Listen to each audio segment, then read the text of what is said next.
Hello વિદ્યાર્થી મિત્રો, કેમ છો? લાસ્ટ લેક્ચરની અંદર આપણે તરલ વહનના પ્રકારનો અભ્યાસ કરી ગયા અને તરલ ડાયનેમિક્સ વિશે આપણે સમજૂતી મેળવ્યું.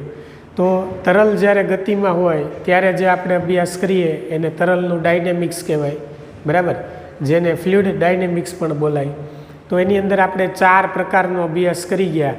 પહેલો જે પ્રકાર હતો સ્થાયી વહન, એની અંદર આપણે જોયું કે તરલ વહન છે એના તરલ વહનના દરેક બિંદુ પાસે જ્યારે એમનો જે વેગ છે એ સમય સાથે અચળ રહેતો હોય, બરાબર, તો એ સ્થાયી વહન કહેવાય, બરાબર. પછી અસ્થાયી વહનની આપણે ચર્ચા કરી. ત્યારબાદ આપણે અપ્રક્ષુબ્ધ વહન અને પ્રક્ષુબ્ધ વહન વિશે ચર્ચા કરી ગયા. તો વિદ્યાર્થી મિત્રો, હવે જે બાકી રહેતા પ્રકારો છે 10 પ્રકારો, એની અંદર 5મો પ્રકાર જે છે એ છે અચક્રીય વહન, બરાબર. તો અચક્રીય વહન વિશે આપણે સમજૂતી મેળવીએ તો એમાં આપણે લખશું તરલ વહનમાં દરેક બિંદુ પાસે તરલ વહનમાં દરેક બિંદુ પાસે તરલના નાના અંશને તે બિંદુને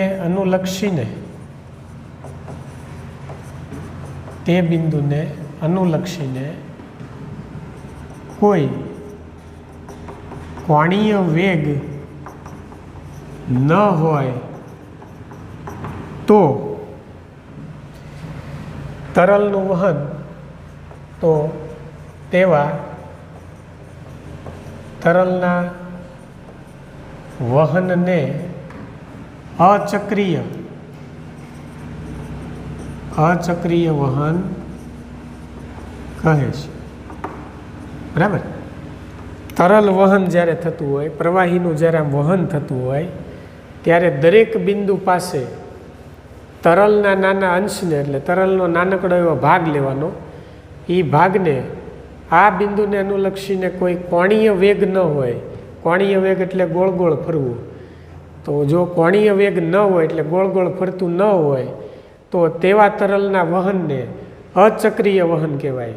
અને જો કોણીય વેગ હોય તો એને ચક્રીય વહન કહેવાય, બરાબર. ચક્રીય વહન એટલે ઘૂમરી પ્રવાહો, બરાબર, જે વમળયુક્ત પ્રવાહો હોય એ બધા એવા ઘૂમરીવાળા પ્રવાહો. અથવા એક્ઝોસ્ટ ફેન હોય, એ એક્ઝોસ્ટ ફેનમાંથી બહાર નીકળતી જે હવા છે આ રીતે આમ ગોળ ગોળ ગોળ ગોળ બહાર નીકળતી હોય, બરાબર, તો એ ચક્રીય વહન કહેવાય. એવું ન હોય તો એને અચક્રીય વહન કહેવાય. જેમ કે અચક્રીય વહનની અંદર આપણે દાખલા તરીકે આ રીતે પ્રવાહીનું વહન થાય છે આ દિશામાં, બરાબર, તો એની અંદર આપણે નાનકડું એવું પાંખિયાવાળું એક ચક્ર મૂકીએ. આપણે માની લો કે આ નાનું પાંખિયાવાળું એક ચક્ર છે. તો આ જે ચક્ર છે એ ચક્ર ગતિ કર્યા, ગોળ ગોળ ફર્યા વગર સીધું રેખીય ગતિ કરશે. આ દિશામાં રેખીય ગતિ કરશે, ચક્રીય ગતિ કરશે નહીં. એટલે ગોળ ગોળ નહીં ફરે આમાં, કેમ કે અહીંયા કોઈ જાતનો કોણીય વેગ નથી.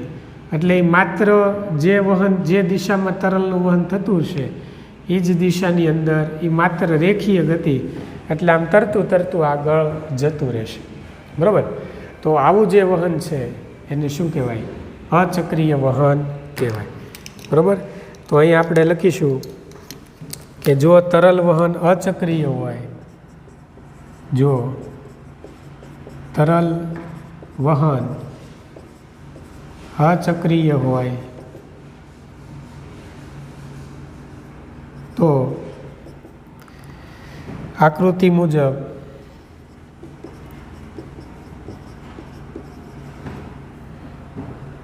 એક નાનું હળવું પાંખિયાવાળું ચક્ર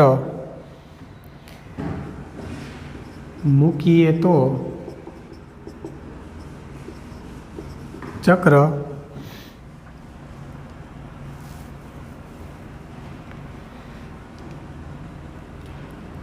તો આ જે ચક્ર છે તો તે ચક્ર ચક્રીય ગતિ નહીં કરે, માત્ર રેખીય ગતિ કરશે. રેખીય ગતિ, સીધી રેખામાં ગતિ કરતું કરતું આગળ વધશે. તો આને અચક્રીય વહન કહેવાય. હવે આપણે વાત કરીએ ચક્રીય વહનની, એટલે છઠ્ઠો પ્રકાર આપણે જોઈએ, એને આપણે નામ આપશું ચક્રીય વહન. બરાબર? તો એની વ્યાખ્યા આ પ્રમાણે છે કે તરલ વહનમાં દરેક બિંદુ પાસે તરલના નાના અંશને તે બિંદુને અનુલક્ષીને કોઈ કોણીય વેગ હોય, હવે ન કાઢી નાખીએ, કોઈ કોણીય વેગ હોય તો તેવા તરલના વહનને કાઢી નાખીએ તો ચક્રીય વહન કહે છે. બરાબર? તો ચક્રીય વહનમાં શું થશે? ચક્રીય વહનની અંદર રેખીય ગતિ પણ થશે અને ચક્રીય ગતિ પણ થશે. તો જો તરલનું વહન છે, બરાબર, એ ચક્રીય હોય, હવે અચક્રીય અહીંથી આપણે કાઢી નાખીએ તો માની લો કે ચક્રીય હોય તો આકૃતિ મુજબ એક નાનું હળવું પાંખિયાવાળું ચક્ર મૂકીએ તો તે ચક્ર ચક્રીય ગતિ કરે, બરાબર, અને રેખીય ગતિ પણ કરે. ચક્રીય ગતિ કરશે અને રેખીય ગતિ કરશે. બરાબર? તો આવા પ્રકારનું જે વહન છે એને આપણે કહેશું છઠ્ઠો પ્રકાર ચક્રીય વહન. તો દાખલા તરીકે ઘૂમરીવાળા પાણીના પ્રવાહો, ઘૂમરીવાળા પાણીના પ્રવાહો, બરાબર, વમળયુક્ત પ્રવાહ હોય, ગોળ ગોળ ફરતા હોય. પછી એક્ઝોસ્ટ ફેનમાંથી બહાર આવતી હવાની ગતિ,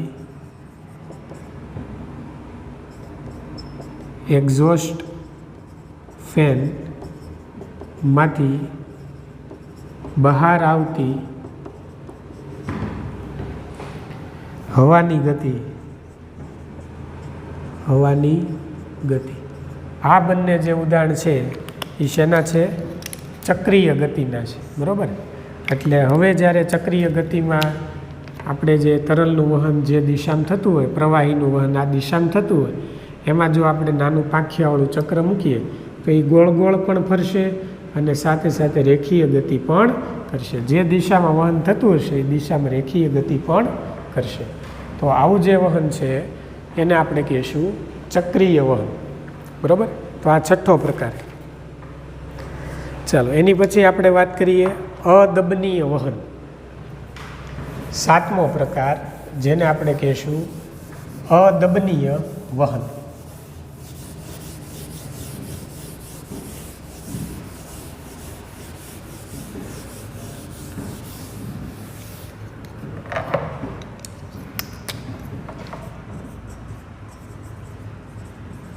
અદબનીય વહન. ચાલો, એમાં આપણે લખશું કે જો તરલ વહનના દરેક બિંદુ પાસે,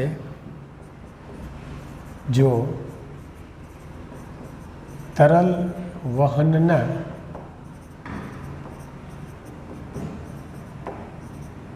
દરેક બિંદુ પાસે દરેક ક્ષણે તરલની ઘનતા, દરેક ક્ષણે તરલની ઘનતા અચળ રહેતી હોય તો, અચળ રહેતી હોય તો તેવા વહનને અદબનીય વહન કહે છે.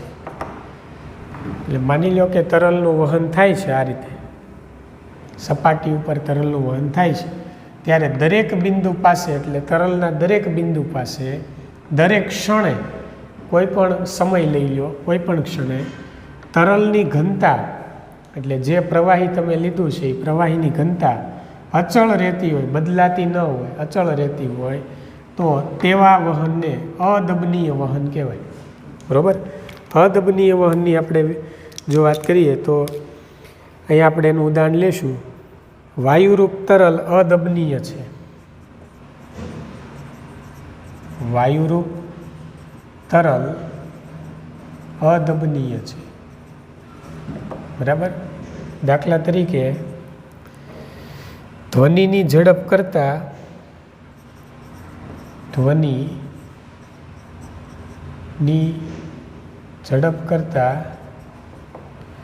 ઘણી ઓછી ઝડપે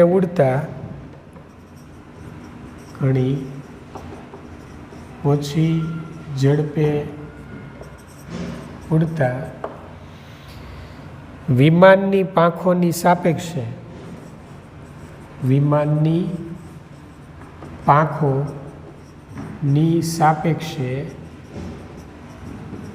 હવાની ગતિ. બરાબર. તો વિદ્યાર્થી મિત્રો, આપણે જાણીએ છીએ કે ધ્વનિની ઝડપ કરતાં વિમાનની જે ઝડપ છે એ ઓછી હોય. બરાબર. એટલે ધ્વનિની ઝડપ કરતાં ઘણી ઓછી ઝડપે ઉડતા વિમાનની પાંખોની સાપેક્ષે હવાની ગતિ. હવાની ગતિ ધ્વનિની ગતિ કરતાં કેવી હોય? એની ઝડપ કરતાં ઓછી હોય છે. બરાબર. સૌથી વધારે ઝડપ પ્રકાશની ઝડપ હોય. બરાબર. પછી આપણે ધ્વનિની ઝડપ લઈએ. એની ટૂંકમાં ધ્વનિની ઝડપ હવાની ઝડપથી કેવી હશે? વધારે હશે. ને હવાની ઝડપ ધ્વનિની ઝડપથી ઓછી હશે. બરાબર. તો આ પ્રકારનું જે તરલની આપણે અહીંયા વાત કરી. બરાબર. આ જે વહન છે એ વહનને અદબનીય વહન કહેવાય. અને વાયુરૂપ તરલ હોય, પ્રવાહી ને વાયુ બે ભેગું હોય એવા પ્રકારનું જે તરલ છે એ અદબનીય છે. બાકી ખાલી વાયુ તમે લ્યો તો વાયુ જે છે એ દબનીય છે, આપણે જાણીએ છીએ. બરાબર. તો આ એનું એક ઉદાહરણ થઈ ગયું, અદબનીય વહન. હવે આપણે વાત કરીએ દબનીય વહન. એટલે નેક્સ્ટ 8મો પ્રકાર આપણે જોઈએ તો દબનીય વહન આવશે. તો એની વ્યાખ્યા આપણે લખીએ કે જો તરલ વહનના દરેક બિંદુ પાસે દરેક ક્ષણે તરલની ઘનતા કેવી રહેતી હોય? અચળ રહેતી ન હોય. બરાબર. બદલાતી રહેતી હોય. તરલની ઘનતા અચળની જગ્યાએ આપણે એમ લખી નાખીએ બદલાતી રહેતી હોય તો તેવા વહનને કેવું વહન કહેશું? દબનીય વહન કહે છે. બરાબર. ઘનતા સતત એની બદલાયા કરે. બરાબર. તો એવા પ્રકારનું જે વહન છે એને દબનીય વહન કહેવાય. ચાલો, રેડી. તો દબનીય વહન જે છે એને આપણે 8મો પ્રકાર નામ આપીશું. બરાબર. 7 પ્રકારની આપણે ચર્ચા કરી ગયા. 8મો પ્રકાર આ વ્યાખ્યા લખી નાખો. ચાલો, હવે 9મો પ્રકાર આપણે જોઈએ. તો 9મો પ્રકાર છે અશ્યાન વહન. અશ્યાન વહન. બરાબર. તો એની વ્યાખ્યા લખો. જે તરલ વહન માટે શ્યાનતા ગુણાંકનું મૂલ્ય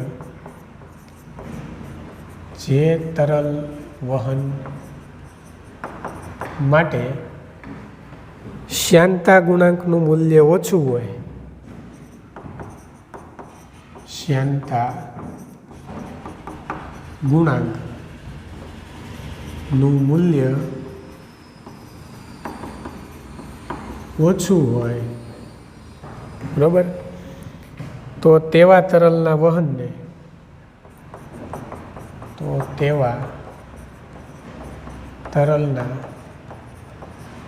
વહનને અશ્યાન વહન કહે છે. અશ્યાન વહન કહે છે. ટૂંકમાં શ્યાનતા એટલે ચિકાશપણું. બરાબર. જે તરલ છે, પ્રવાહી છે, એનો એક પ્રકારનો ગુણધર્મ છે જેને શ્યાનતા કહેવાય. બરાબર. જેમ શ્યાનતા ગુણાંક વધુ હોય એમ તરલ જે છે એનું વહન ધીમે ધીમે થાય. દાખલા તરીકે તેલ છે એનો શ્યાનતા ગુણાંક વધારે હોય તો તેલને તમે જ્યારે કોઈ સપાટી ઉપર દોડો તો એનું વહન જે છે એ ધીમે ધીમે ધીમે થશે, બરાબર. એની જગ્યાએ તમે કોઈ સાદું પ્રવાહી લઈ લો તો પ્રવાહીને તમે સપાટી ઉપર ઢોળો તો એનું વહન ઝડપથી થશે, એનો શાંતા ગુણાંક ઓછો હોય, બરાબર. જ્યારે ચિકાશવાળા પદાર્થો છે, જેલી જેવા પદાર્થો છે, બરાબર, એનું વહન ધીમે ધીમે થાય, બરાબર. જેમ કે તેલ છે, દિવેલ છે, બરાબર. પછી મધ છે, મધ પણ ચીકણું હોય તો મધનું પણ તમે વહન કરો તો એ ધીમે ધીમે થાય. એટલે ટૂંકમાં જે ચીકણા પદાર્થો છે, ચિકાશવાળા પ્રવાહી પદાર્થો છે, એ બધાનો શાંતા ગુણાંક વધારે હોય, અને જે ચિકાશવાળા પદાર્થો નથી એ બધાનું શાંતા ગુણાંક ઓછો હોય, બરાબર. તો એ બધાનું વહન અશ્યાન વહન કહેવાય, બરાબર.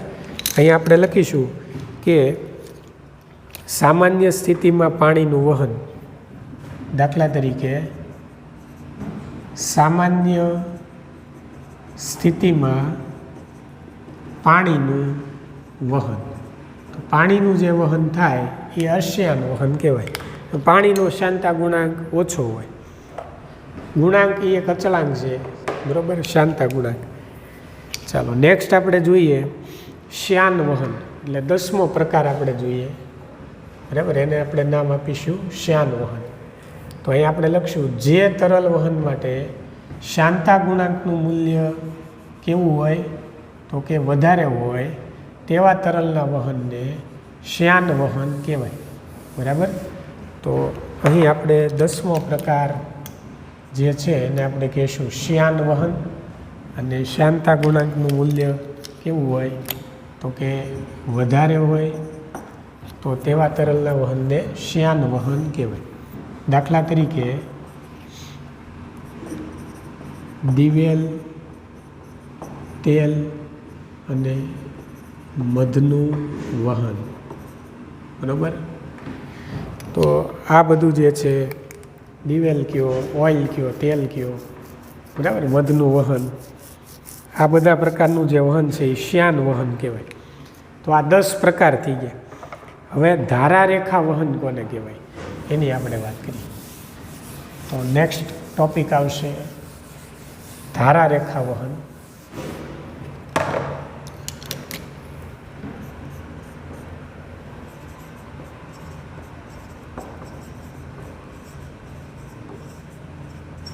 બરાબર.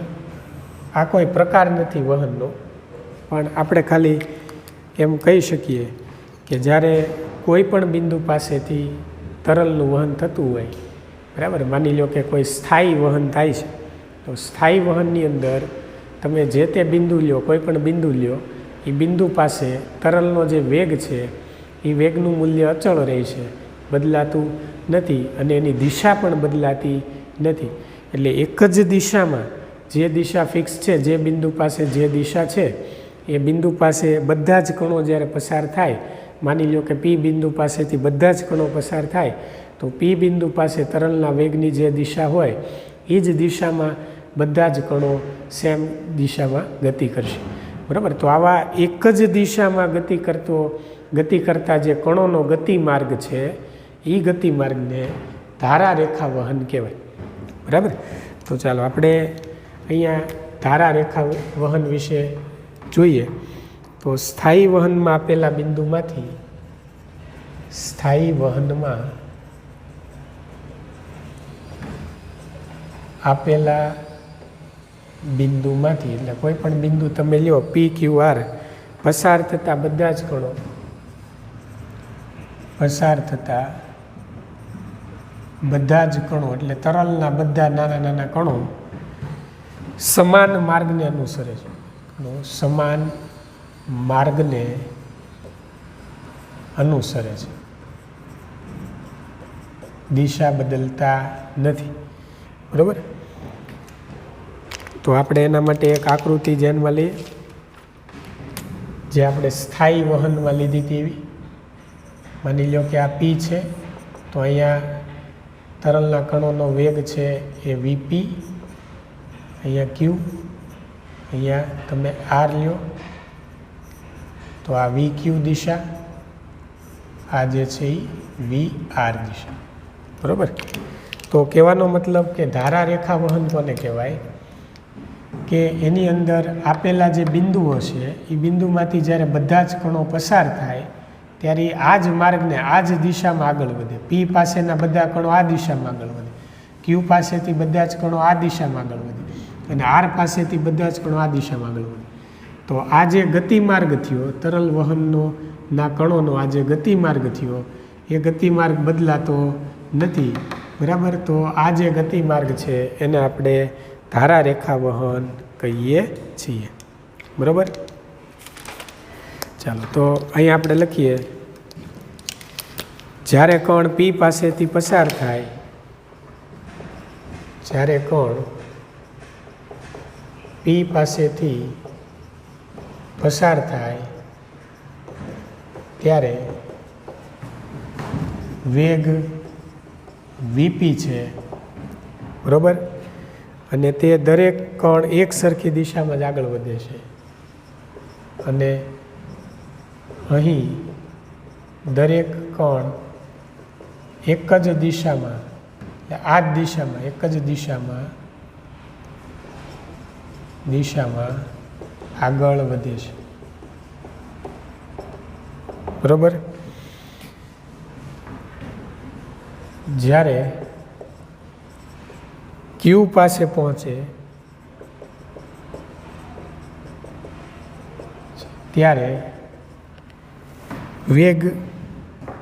ત્યારે તેનો વેગ વીક્યુ સમય સાથે કેવો રહે છે? સમય સાથે અફર એટલે એમનેમ જળવાય છે. અને આર પાસે વેગ વી આર અચળ રહે છે અથવા અફર રહે છે એમ પણ કહેવાય. બરાબર. સમય જતાં આ માર્ગ બદલાતો નથી. સમય જતાં આ માર્ગ બદલાતો નથી. એટલે પ્રવાહીનું જે વહન થતું હોય એ આ જ માર્ગે થાય છે, એ બદલાતું નથી. બરાબર. તો સ્થાયી વહનમાં આવા સ્થિર ગતિ માર્ગને, સ્થાયી વહનમાં આવા સ્થિર ગતિ માર્ગને ધારા રેખા વહન કહે છે. બરાબર. આ જે ધારા રેખા છે એ એકબીજાને છેદતી નથી. ધારા રેખા એકબીજાને છેદતી નથી, કારણ કે છેદન બિંદુ પાસે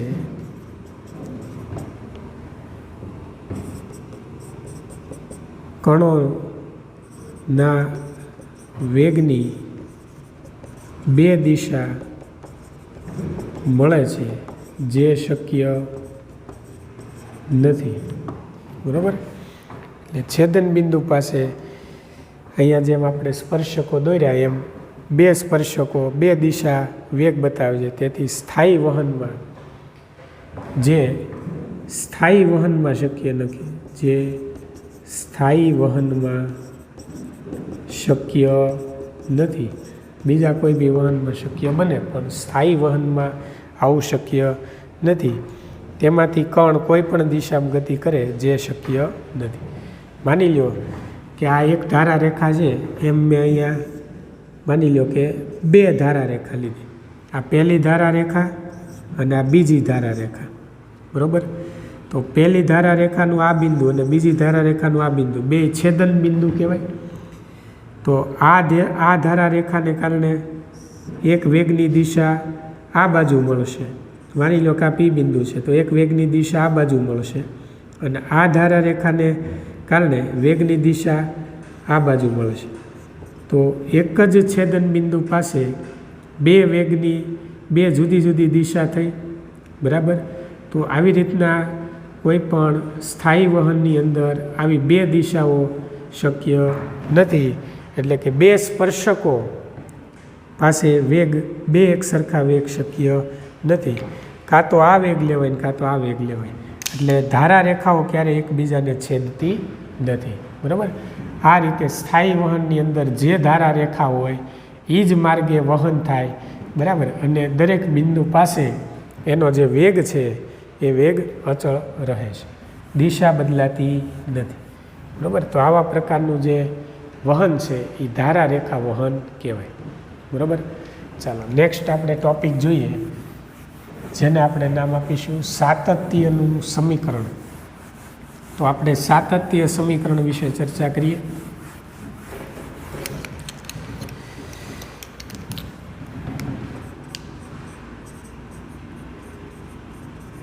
સાતત્ય સમીકરણ મેળવો. તો સાતત્યનું સમીકરણ લેવા માટે આપણે એક વહન નળી દર્શાવીએ.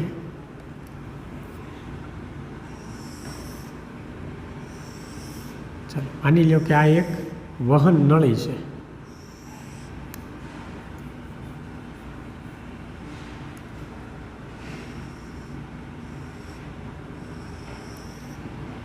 બરાબર. આ વહન નળીના બે જુદા જુદા આડછેદ છે.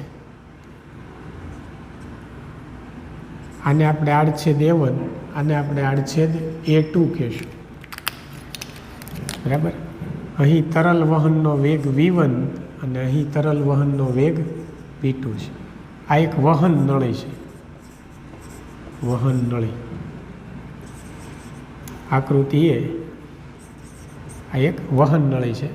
બરાબર. આ બિંદુને આપણે P નામ આપીએ, આ બિંદુને આપણે Q નામ આપીએ. આ દિશામાં વહન થાય છે. બરાબર. તો આકૃતિમાં દર્શાવ્યા મુજબ એક પ્રવાહ નળી વિચારો.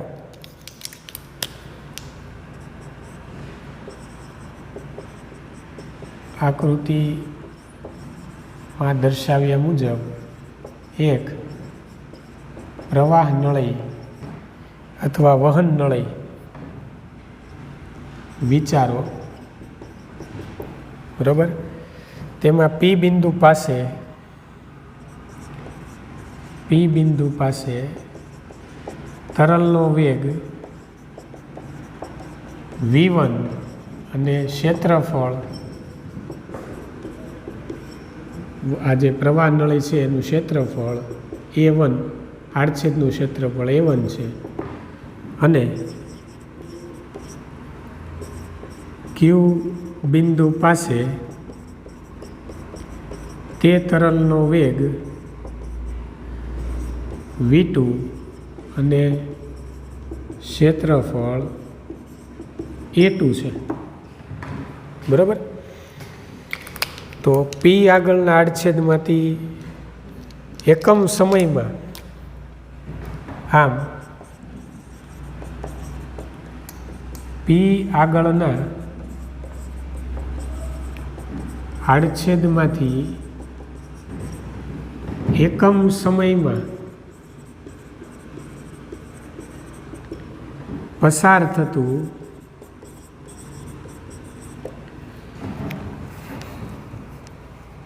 એકમ સમયમાં V1 જેટલું એકમ સમયમાં પસાર થતું તરલ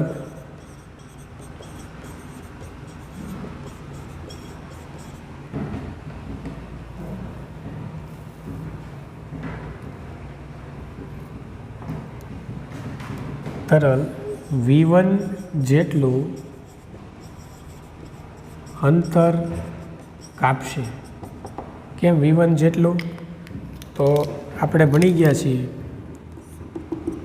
કે V બરાબર એટલે કે ઝડપ બરાબર અંતરના છેદમાં સમય. ઝડપ બરાબર અંતરના છેદમાં સમય. તો અહીંયા તમે એક લઈ લો, T બરાબર 1 સેકન્ડ એકમ સમયમાં. એટલે 1 સેકન્ડ લઈ લો તો અંતર કોના જેટલું થાય? ઝડપ જેટલું થાય. તો x કોના જેટલું થાય? V જેટલું. બરાબર. એટલે અહીં આપણે શું લખ્યું? P આગળના આડછેદમાંથી, એટલે આ જે આડછેદ છે એમાંથી એકમ સમયમાં પસાર થતું તરલ V1 જેટલું અંતર કાપશે. એટલે આ જે અંતર એક્સ છે એ કોના જેટલું છે? વી જેટલું. એટલે V1 જેટલું શું કાપશે? અંતર કાપશે. બરાબર. તેથી P આગળના આડછેદમાંથી પસાર થતું કદ આપણને મળી જાય. તેથી P આગળના આડછેદમાંથી પસાર થતું કદ એટલે વોલ્યુમ. તો કદ બરાબર શું કહેવાય? ક્ષેત્રફળ ગુણ્યા અંતર આપણે લઈ શકીએ. વોલ્યુમ કદ બરાબર ક્ષેત્રફળ ગુણ્યા તમે કોઈ પણ લંબાઈ અથવા અહીંયા આપણે અંતર લેવાનું છે. બરાબર. આમ તો લંબાઈ આવે પણ આપણે અહીં અંતર લેશું. તો ચાલો P આગળના આડછેદમાંથી એટલે આડછેદમાંથી પસાર થતું કદ એટલે શું થશે? ક્ષેત્રફળ ગુણ્યા અંતર. તો ચાલો ક્ષેત્રફળ કેટલું છે? A1 જેટલું.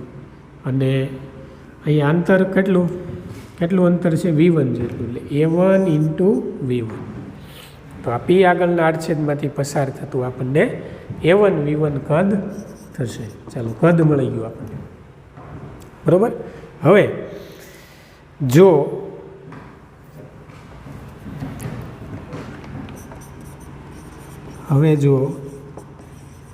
અદબનીય તરલની ઘનતા, અદબનીય એટલે જેની ઘનતા અચળ રહેતી હોય એવું. જો અદબનીય તરલની ઘનતા ρ હોય તો ઘનતા ρ હોય તો આડછેદમાંથી એકમ સમયમાં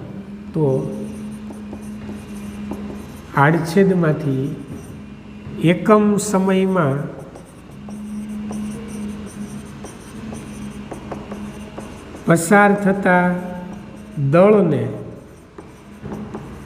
દળ ફ્લક્સ કહે છે. બરાબર. તો દળ ફ્લક્સ આપણે ગણવું હોય બરાબર તો આ રીતે આપણે ગણી શકીએ. દળ ફ્લક્સ એટલે એક પ્રકારનું દળ જ તે એકમ સમયમાં પસાર થતું દળ. તો P બિંદુ આગળ વાત કરીએ તો P આગળ દળ ફ્લક્સ એટલે કે દળ બરાબર, ચાલો સૂત્ર યાદ કરો, ઘનતા બરાબર માસ અપોન વોલ્યુમ. એટલે દળના છેદમાં કદ. બરાબર. ઘનતા બરાબર દળના છેદમાં કદ. તો આપણે દળ જોતું છે, એમ જોતું છે તો આપણે ρ અને વીનો શું કરવો પડે? ગુણાકાર. તો P આગળ દળ ફ્લક્સ ρ × V એટલે કદ. ચાલો કદ કેટલું છે આપણી પાસે? A1 V1. તો ρ A1 small V1. Small V1 એટલે વેગ અને કેપિટલ V એટલે કદ. બરાબર. તો ρ A1 V1 થશે. તો આ જ રીતે Q આગળ વિચારો. આ જ રીતે Q આગળ દળ ફ્લક્સ એટલે કે એકમ સમયમાં પસાર થતું દળ. આમાંથી એકમ સમય પસાર થતું દળ ρ અચળ છે જો બેયમાં. એટલે ρ આડછેદનું ક્ષેત્રફળ A2 × એનો વેગ V1. બરાબર. એટલે ઘનતા ગુણ્યા કદ એટલે દળ. તો આ બે દળ ફ્લક્સ એટલે દળ કહેવાય. દળ ફ્લક્સ એટલે શું? કે જો અદબનીય તરલની ઘનતા ρ હોય તો આડછેદમાંથી એકમ સમયે પસાર થતું દળ એને શું કહેવાય? દળ ફ્લક્સ કહેવાય. બરાબર. એટલે ρ A1 V1 ρ A2 V2. તો વિદ્યાર્થી મિત્રો અહીં સ્થાયી વહન છે એમાં ચોક્કસ સમયગાળામાં વહન નળીમાં પ્રવેશતું તરલનું દળ, સ્થાયી વહનમાં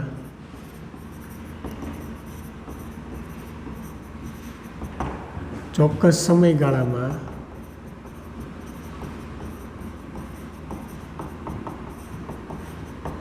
વહન નળીમાં પ્રવેશતું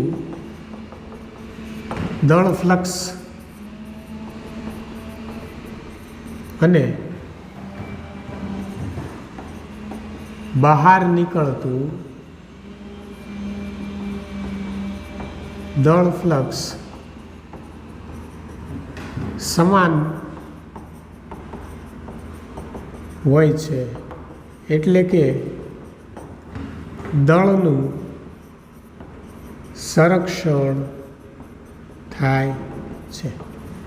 તો વિદ્યાર્થી મિત્રો, જ્યારે સ્થાયી વહન થતું હોય, બરાબર, તરલનું સ્થાયી વહન થતું હોય, ત્યારે ચોક્કસ સમયગાળામાં આ વહન નળીમાં જેટલું તરલનું દળ ફ્લક્સ અંદર દાખલ થાય ને એટલું જ બહાર નીકળતું દળ ફ્લક્સ એટલું જ હોય. એટલે જેટલું અહીંથી દાખલ થયું એટલું જ અહીંથી બહાર નીકળશે. એવું નહીં બને કે અહીંથી વધારે દાખલ થયું ને અહીંયા ઓછું આપણને મળ્યું.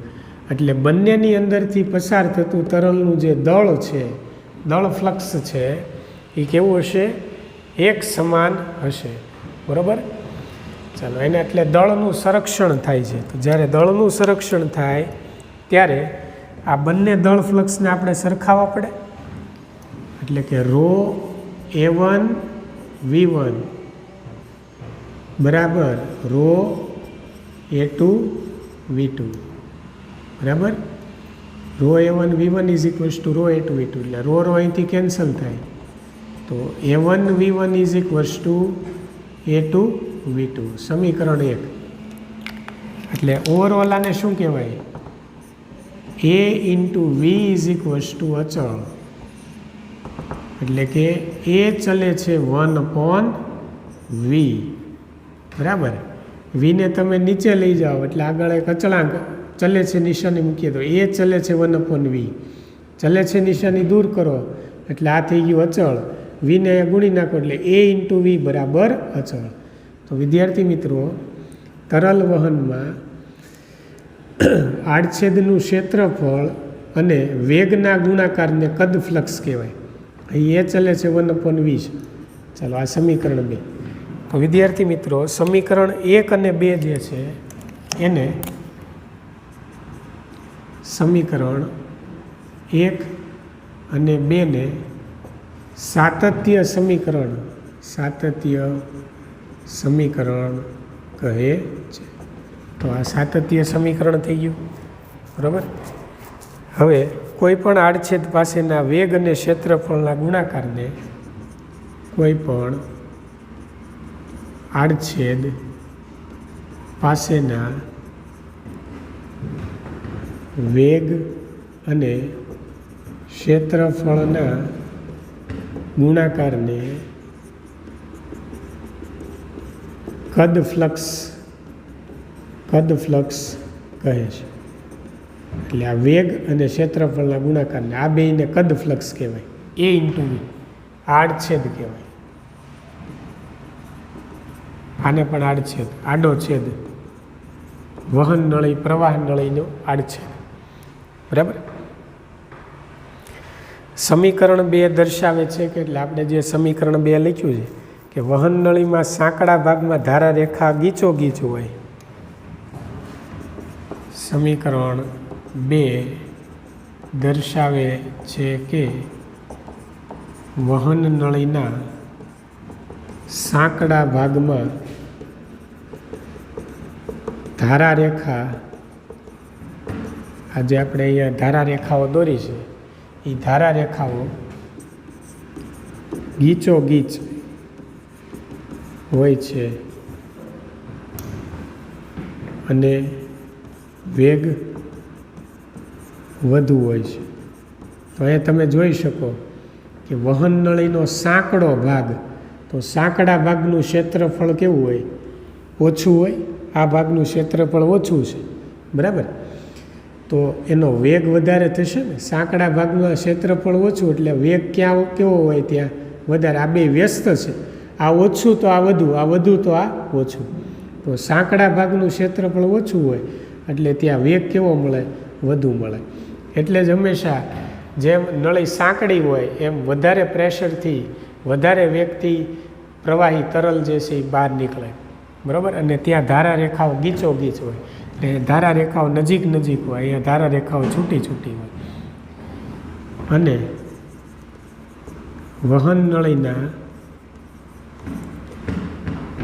જે બીજો ભાગ છે, સાંકડાની જગ્યાએ પહોળા વિભાગમાં ધારા રેખાઓ, પહોળા વિભાગમાં ધારા રેખાઓ છૂટી છૂટી હોય અને વેગ ઓછો હોય છે. એટલે તરલ જે પ્રવાહી વહેતું હોય એનો વેગ ઓછો હોય. એટલે ક્ષેત્રફળ વધારે તો વેગ કેવો હોય? ઓછો હોય. કયું સમીકરણ? એ ચલે છે 1/v. બરાબર. આને સમીકરણ 2 જ કહેવાય. આને તમે સમીકરણ 2 કહો ને આને પણ સમીકરણ 2 જ કહો. બે સમીકરણ 2 છે. બરાબર. એટલે અહીંયા તમે લખી શકો કે A1 < A2 એટલે ક્ષેત્રફળ A2 મોટું છે, A1 નાનું છે એટલે V1 < V2 થશે. આનું ક્ષેત્રફળ નાનું એટલે વેગ વધુ, એ ક્ષેત્રફળ મોટું તો વેગ ઓછો. કયા સમીકરણ પરથી? સમીકરણ 2 પરથી. આને કહેવાય સાતત્ય સમીકરણ, જેની અંદર આપણે તરલ છે એને અદબનીય તરલ લીધું છે અને સ્થાયી વહન, અદબનીય અને સ્થાયી વહન આ બે વસ્તુ આપણે લીધી છે. અદબનીય છે એટલે ઘનતા અચળ રહેશે ρ, બરાબર. એટલે બે કિસ્સામાં પ્રવાહીની ઘનતા બદલાતી નથી. બરાબર. ચાલો એટલી વસ્તુ લખી નાખો. તો નેક્સ્ટ લેક્ચરમાં આપણે બર્નૌલીનું સમીકરણ મેળવશું.